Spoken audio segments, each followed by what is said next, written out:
sepanjang yang saya baca, saudara, Yesus selalu manggil Allah itu sebagai Bapaknya. Tidak pernah dia menyebut Tuhannya atau Allahnya. Selalu dia mengajarkan kepada murid-murid, Bapak, Bapakku, kehendak Bapakku. Aku belajar dari Bapakku, aku menyatakan Bapakku. Dia berdoa juga, ya Bapak, kalau boleh cawan ini lalu, gitu ya. Selalu tuh ngomong tentang Bapak dan anak. Tetapi saudara, ada satu kali ketika Yesus berseru kepada Allah Bapa dengan tidak menyebut Allah sebagai Bapa. Tahu gak di mana? Tahu gak? Ketika Yesus di atas kayu salib. Dia menyebut apa? Allahku, Allahku, mengapa engkau meninggalkan aku? Saudara, sekali-kalinya di dalam hidup Yesus selama di dunia dia menyebut Allah Bapa sebagai Allahnya. Yang berkuasa dan berdaulat untuk bisa melepaskan dia di atas kayu salib, penderitaan dan kematiannya. Saudara ngerti maksud saya betapa hubungan mereka begitu akrabnya. Yesus akan mengatakan, nggak tahu saya kalau pakai kata yang tepat, kayak dia merasa dihianati atau ditinggal. Itu bukan kata yang tepat ya. Tapi bagaimana mungkin hubungan yang selama ini begitu dekat, Bapakku sekarang menjadi Allahku. Ada kerinduan, tolong jangan tinggalkan aku. Aku butuh engkau bersama dengan aku. Saudara, kalau Tuhan saja, Yesus saja sebagai Allah juga, begitu membutuhkan relasi yang begitu dekat dan akrab, maka tidak heran kalau tadi Mr. Lim, dia berusaha menutupi kekecewaannya, kesedihannya. Saudara, nanti kalau jadi orang tua lebih bisa mengalami perasaan itu tuh. Bahkan ketika merasa saya tidak mau ambil keuntungan apa-apa dari anak saya. Saya hanya perlu kehadirannya. Karena kita diciptakan dalam gambar rupa Allah yang relasional. Maka tidak heran kebutuhan untuk berkumpul di hari yang spesial. Saudara tentu bukan ngomong Imlek aja ya. Tidak semua kita merayakan Imlek. Di hari ulang tahun, kemarin papa saya tanggal 2 baru ulang tahun. Saudara, baru pertama kali dalam hidup saya menjadi anak yang mentraktir. Biasanya adik saya, karena adik saya lebih punya uang. Tapi dia ada di Singapura. Kemarin pertama kali. Dan papa saya selalu bilang begini, gak usah yang mahal-mahal ya. Karena dia tahu keuangan saya. Yang penting ngumpul. Kalau boleh, tahun ini 69, tahun depan 70. Saya udah mulai pikir-pikir, kita 3 saudara harus kumpul. Karena itu momen yang spesial. Dan bukan perayaannya yang penting, tetapi ngumpul-ngumpulnya yang penting. Karena kita adalah gambar Allah yang memang butuh berelasi. Tentu saudara kalau ngomongin, ya tapi kan saya hubungannya gak bagus sama papa, sama mama, sama saudara-saudara yang lain. Itu urusan yang lain. Tetapi kita punya kebutuhan untuk berelasi saudara. Apalagi orang tua kita. Kalau bukan ngomongin orang tua kan pasti kumpul keluarga besar itu dengan keluarga popo dan anak-anak, susu-susu atau keluarga papa gitu ya. Kita mesti gantian tuh bagi waktu, kadang-kadang Imlek menjadi hari yang melelahkan sih. Khususnya memang bagi kami orang-orang yang introvert. Harus kayak pakai topeng gitu ya, walaupun juga bukan cari muka sih, bukan menyenangkan orang banyak. Tapi memang secara etika kan harus begitu ya. Saudara, kita lakukan itu juga bukan untuk diri kita ya. Nanti kita juga akan belajar. Itu yang pertama saudara. Saudara, tadi saya sempat singgung begini. Kita mungkin relasi kita tidak baik dengan orang tua kita atau dengan saudara kita mungkin. Saudara, tapi mungkinkah acara ngumpul-ngumpul seperti ini menjadi satu momen yang bukan sekedar memikirkan tentang diri saya. Aduh, saya capek lah kalau ketemu dia.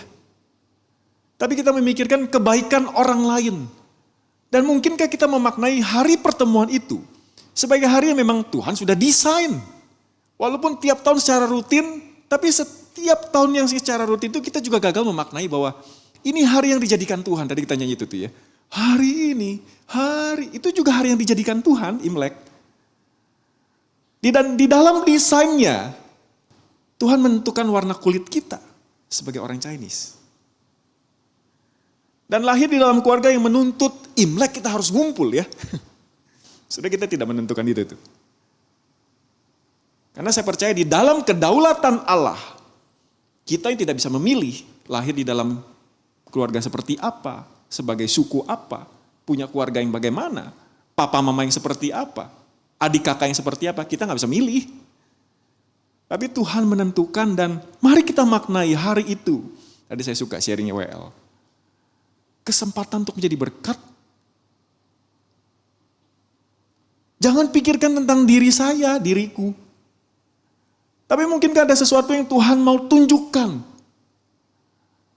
Kalau mungkin secara praktis saja ya kita mungkin belajar dari kekurangan orang lain, kesalahan orang lain, atau mungkin kita menjadi malu ketika ada orang yang saudara kita, anggota keluarga besar kita yang belum Kristen, tapi ternyata dia menunjukkan etika, moralitas, kepedulian yang lebih baik daripada kita sebagai orang-orang yang sudah menerima kasih karunia Tuhan. Mungkin kita perlu belajar dari mereka. Saudara sebagai seorang tua yang punya anak kelas 9 dan kelas 6, saya mengalami sendiri bagaimana waktu saya semakin sedikit dengan anak saya. Anak yang kelas 6, perempuan masih mending deh ya, kalau bangun masih mau dicium-cium gitu. Tapi saya perhatikan mulai sekarang dia udah, aduh papi, udah mulai begitu tuh. Yang kelas 9, udah lebih lagi. Yuk kita pergi yuk, dia asik main game. Dia gak mau beranjak dari tempat main gamenya. Nah saudara, tadi kita baca di ayat 16 begini, pergunakanlah waktu yang ada. Saudara kalau normal-normal aja ya, papa saya udah umur 70. Entah berapa tahun lagi dia dikasih Tuhan waktu untuk hidup. Gitu kan ya. Artinya kita semua punya waktu yang terbatas. Dan kalau normal-normal saja, entah 5 atau 10 tahun lagi, itu udah bonus. Pak Benny Solihin pernah kesaksian begini. Dia punya papa botak katanya. Jadi kalau dia diantar sama papanya dia malu. Dia suruh papanya berhenti jauh-jauh. Supaya dia jalan, anak-anak lain gak ngelihat papanya yang botak. Walaupun papanya polisi. Tapi katanya setelah dia dewasa, kemudian dia ingat papanya suka martabak. Gaji pertama dia mau beliin papanya martabak. Tapi papanya udah gak ada. Waktu dia mau beli martabak, dia nangis darah pun gak bisa kembalikan waktu bersama dengan papanya. Sudah waktu kita terbatas. Kalau bukan ngomongin dengan orang tua, mungkin dengan saudara kita yang menyebalkan. Dan kita juga tidak tahu berapa lama umur hidup kita. Kalau normal-normal aja, kita sehat-sehat aja, ya kita jalan. Tapi saya punya teman-teman yang masih muda, yang sudah tulis skripsi, tinggal masuk ke pelayanan.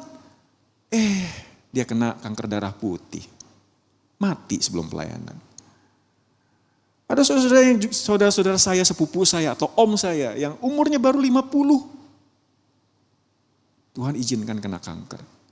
Atau ada yang kecelakaan. Gak ada yang tahu umur kita. Waktu kita terbatas. Walaupun dalam konteks yang mungkin agak sedikit berbeda. Tapi saya percaya Paulus juga maksudkan bahwa pergunakanlah waktu yang ada. Karena memang waktu kita terbatas. Sudah jadi makna untuk berkumpul di hari raya itu menjadi sesuatu yang harusnya kita rayakan bersama-sama.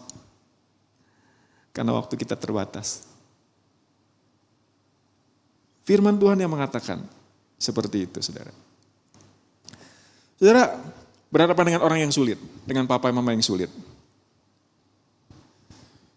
Saudara, di dalam bagian firman Tuhan, tidak jauh dari ayat, dari perikop setelah ini, ngomongin tentang hubungan suami istri, ayat 22 sampai 33. Lalu kemudian yang menarik, di pasal yang ke-6, setelah ngomongin tentang hubungan suami istri, Rasul Paulus langsung lompat dan ngomongin tentang hubungan orang tua dan anak.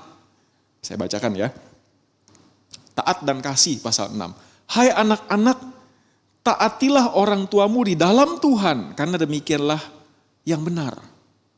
Saudara, taati orang tua satu hal. Tapi taatilah orang tua yang ngajarin yang bukan-bukan, lain hal ya. Tapi di sini jelas Rasul Paulus ngomongin taatilah orang tuamu di dalam Tuhan.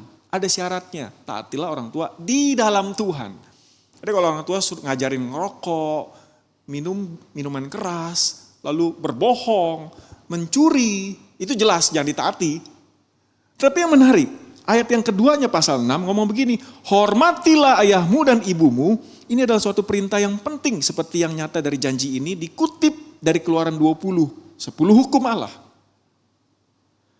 Saudara, hormatilah ayahmu dan ibumu, tidak ada syaratnya. Seakan-akan Paulus sebenarnya juga ingin mengatakan kepada, ini bukan cuma miliknya jemaat Efesus. Walaupun surat kepada jemaat-jemaat di sana biasanya bersifat enkriptik, maksudnya boleh dibaca di mana-mana. Tapi saya percaya dengan tanpa syarat, hormatilah ayahmu dan ibumu, itu ditunjukkan kepada setiap manusia yang pernah keluar dari rahim seorang ibu atas benih seorang pria. Tidak ada syarat. Hormatilah ayahmu dan ibumu. Tapi Pak, Bapak nggak tahu cerita hidup saya. Saudara, Bapak saya umur 69. Ketika dia umur 65, dia pergi dengan seorang wanita yang umurnya baru 20-an. Umur 65. Gila gak? Saya waktu itu lagi di Malang. Mama saya telepon. Nangis. Saya pikir kenapa nih? Tidak pernah terpikirkan bahwa papa saya akan selingkuh. Saya bilang, udah mama jangan macem-macem deh. Nggak mungkin papa selingkuh.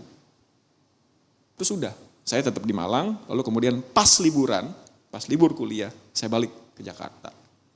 Mama masih ngomong gini gitu sih, udahlah, udah tua, udah 60 lebih. Jangan yang macem-macem deh. Saya ingat saya masih marahin mama saya, bukan marah sih, saya ngomong agak keras. Sampai akhirnya terbukti. Sudah saya marah sama papa saya. Saya gak pernah ngomong dari hati ke hati sama papa. Tapi hari itu, saya bilang sama papa saya, sorry ya Pak ya, kita ngomong bukan antara anak dan orang tua. Kita ngomong dari laki-laki ke sesama laki-laki. Dan saya marah sama papa, saya tunjuk begini. Papa saya jauh dari sempurna. Dan saya ceritakan ini bukan untuk jelek-jelekin papa saya. Tapi ini sekedar sharing. Saya tahu rasanya dihianati. Orang yang kepadanya minimal saya look up untuk beberapa skill yang dia punya. Yang saya gak punya dan saya harus belajar dari dia. Papa saya bukan orang yang hangat. Mama saya juga bukan orang yang hangat. Bukan orang tua yang memeluk, mencium apalagi. Terus kasih kata-kata pujian, kata-kata semangat. Gak ada. Tapi biar bagaimana kami dibesarkan di dalam keluarga, hormatilah orang tua. Tapi hari itu saya gak bisa hormatin orang tua, khususnya papa. Buset, saya udah ngomong baru segini, udah mau habis waktunya. Sudah ngerti ya? Tapi hari ini, dalam anugerah Tuhan, papa mau bertobat. Dan akhirnya dia percaya Tuhan. Sudah lewat peristiwa itu tuh, peristiwa yang menyakitkan sekali. Peristiwa yang memaksa saya keluar untuk sedikit kurang ajar sama orang tua. Saya gak kata-katain papa saya, cuma bagi saya ketika saya tunjuk, saya marah sama kamu. Saya udah kurang ajar sih. Tapi saudara, saya percaya Roma 8:28, Kejadian 50:20. Segala sesuatu bekerja di dalam kehendak dan rencana Tuhan yang baik, yang mendatangkan kebaikan bagi kita yang mengasihi Dia. Amin. Saudara, saya tetap bersaksi ketika saya marah sama orang tua, sama papa saya secara khusus. Saya tetap berusaha menghormati dia. Walaupun secara perasaan tuh udah, saudara, itu kesempatan. Orang tua menjengkelkan. Makanya tadi di pasal 5 ayat yang kedua bilang begini, dan hiduplah di dalam kasih. Saudara, kasih yang seperti apa? Kasih yang tanpa syarat. Roma 5 ayat 8, Roma 5 ayat 6. Sama-sama berkata, waktu kita masih menjadi seteru Allah, Kristus sudah mati, mengorbankan dirinya bagi kita. Orang-orang yang tidak layak menerima kasih Kristus. Saudara, di sini dicatat, hiduplah di dalam kasih sebagaimana Kristus juga telah mengasihi kamu dan telah menyerahkan dirinya untuk kita sebagai persembahan dan kurban yang harum. So, bisakah kita lakukan itu? Sulit. Apalagi bagi kita yang cuma sekedar ngomong, saya udah jadi orang Kristen kok. Saya udah percaya Yesus kok. Tapi saya belum bisa mengampuni. Mungkin itu masalahnya. Karena ketika kamu mengaku dan menerima Yesus sebagai Tuhan dan Juru Selamat, sungguhkah kamu sudah mengerti apa artinya Yesus menjadi Juru Selamat? Bagaimana dia harus mati bagi kita? Kenapa? Karena dia mengasihi kita. Yohanes mengatakan, 1 Yohanes pasal 4, Allah adalah kasih. Bukan Allah sedang melakukan pekerjaan kasih, tetapi Allah adalah kasih. Sudahkah kamu mengalami Allah adalah kasih? Dan apa yang dilakukannya? Sudahkah kamu pernah mengalami sebagai manusia yang benar-benar terpuruk? Bahkan mungkin di dalam hati mengatakan, udah gua mati aja. Gua ini sampah. Gak ada gunanya, cuma nyusahin orang lain. Tapi entah bagaimana ketika mendengarkan firman atau orang bersaksi, bagaimana Tuhan mengasihimu. Dan kemudian kamu mengalami kasih itu. Tuhan, orang tua juga udah benci, udah gak senang, udah bahkan menolak, udah mau membuang, udah tidak mau mengakui saya sebagai anak. Tapi Tuhan ketika dia berkata, aku mengasihimu, timbul satu pengharapan. Ada orang yang mengasihi saya dan kamu mengalami kasih itu. Makanya kamu baru bisa mengasihi orang lain. Mengasihi orang-orang yang sulit. Di dalam keluargamu, keluarga besarmu, saudaramu, popomu, kakekmu. Walaupun dia sudah pernah melukai kamu secara dalam. Saudara, kumpul-kumpul itu bukan untuk kita. Dan sebenarnya bukan untuk orang tua kita. Bukan untuk popo kita. Saudara, kasih Allah yang harus kita hidupi. Di mana Kristus sudah menjadi teladannya. Dua kata terakhir penting di ayat yang kedua. Dibilang begini, bagi Allah. Saudara, kumpul-kumpul menjadi sekedar kumpul-kumpul tanpa makna. Kalau kita tidak pernah memaknainya, kumpul itu bagi Allah. Karena ketika kita kumpul, kita kemudian dikecewakan lagi. Lalu fokusnya hanya untuk kita. Lu gak tahu ya, gua nih mau ngumpul-kumpul begini, gua gak mau. Tapi buat lu nih, kita jadi kecewa ya. Tapi kalau kita memaknainya, ini bagi Allah. Bukan bagi diriku, bukan bagi dirimu, tapi bagi Allah. Kita bisa melihatnya sebagai satu kesempatan. Setiap tahun sama, setiap tahun rutin. Tapi tiap tahun itu menjadi berbeda. Ketika Tuhan di dalam anugerahnya berikan kita kepekaan. Ada sesuatu nih kali ini nih. Entah apa itu ya. Saudara, keluarga besar saya masih dipersatukan sama popo saya. Tahun lalu kita masih ngumpul-ngumpul. Tapi kemudian di bulan Agustus tahun lalu dia sudah meninggal. Nah sekarang kami mulai berpikir gimana nih ngumpul. Kesempatannya sudah lewat. Saudara, kita nonton satu klip lagi deh. Untuk meneguhkan apa yang saya sudah sampaikan. Walaupun ini bukan ngomong tentang kekristenan. Mari kita saksikan.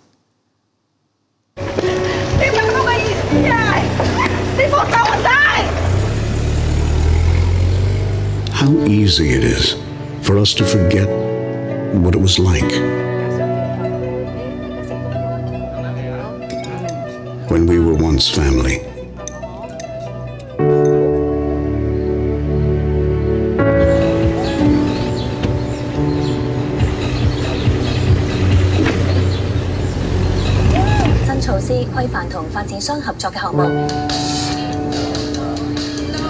The times we shared.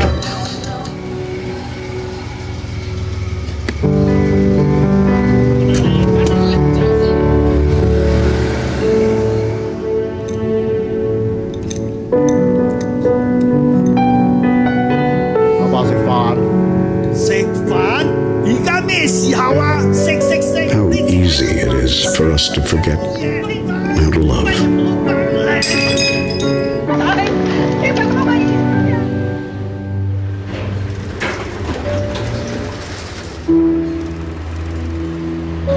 Apa? Apa? Si Fana.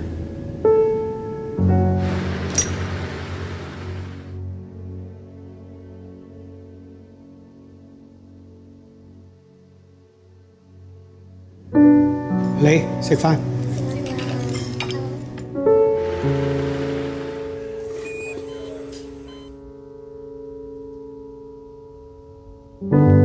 How easy it is for us to forget how to smile.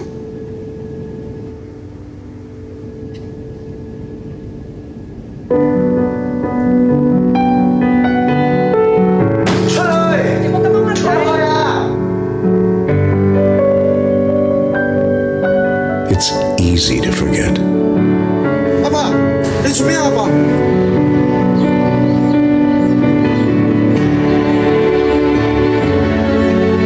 仔，一步一步嚟，你一定得嘅。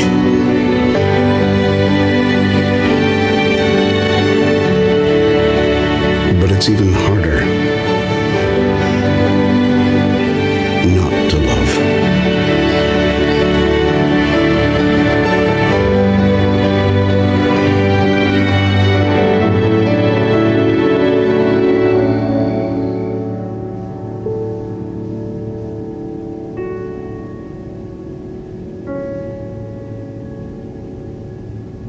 Ba, Ma.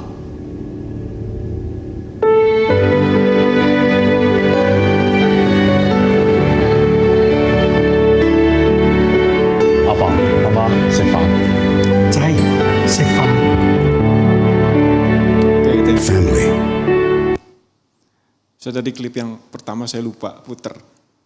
Intinya nanti mereka ketemu, datang. Akhirnya dua-dua anak itu pulang. Tapi saudara, klip yang ini ya, yang terakhir ya. Saudara, kita kadang-kadang tuh ya, kita nggak mau ngumpul, kita berusaha untuk menghindar orang lain ya. Kita tunjuk dia begini, dia begitu. Saudara, sama seperti anak muda ini ya. Papanya mungkin keras sama dia. Tapi saudara, kita juga punya tanggung jawab loh. Kadang-kadang kita seperti anak muda tadi tuh. Masalah itu bukan dari orang lain doang, kita juga jadi sumber masalah. Kita menyalahkan orang lain, pada kita lupa kita juga punya masalah. Kitalah orang yang bermasalah. Tapi di situ kita melihat bagaimana orang-orang, saudara-saudara kita yang berkumpul, tidak semuanya jahat, tetap menerima kita kok. Saudara, kasihilah. Kalau kekristenan harus disimpulkan dengan satu kata, saya percaya adalah kasih. Bagian firman Tuhan ngomongin tentang hormati orang tua, itu menjadi bagian yang pertama dari 10 hukum tentang mengasihi orang lain seperti mengasihi dirimu sendiri.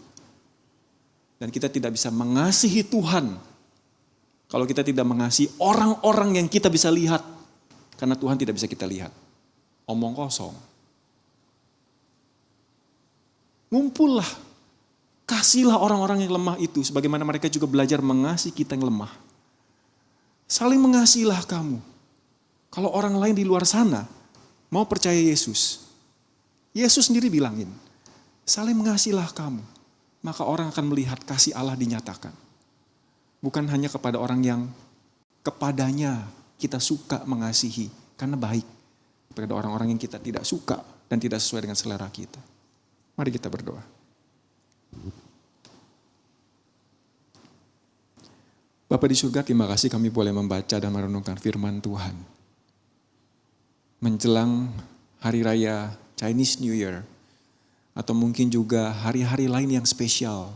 Ulang tahun kami, ulang tahun papa mama kami, kerabat kami. Tuhan, waktu seperti itu tidak sering Tuhan. Bahkan mungkin terbatas di tengah-tengah kami punya banyak kesibukan. Kuliah, kerja, hangout dengan teman-teman. Atau melakukan hobi kami. Tuhan tolong kami untuk bertanya kepada Tuhan. Apa yang terbaik sesuai dengan pimpinan Tuhan. Kami mengusahakan kami boleh ketemu. Apalagi kalau kami tahu Tuhan banyak anggota keluarga kami yang belum mengenal Kristus. Mungkinkah itu kesempatan kami mempertontonkan kasih Tuhan secara nyata? Tuhan berikan kami hikmat bijaksana dan kekuatan untuk bisa melakukan firman Tuhan ini. Terima kasih Bapak, di dalam nama Tuhan Yesus kami berdoa. Amin.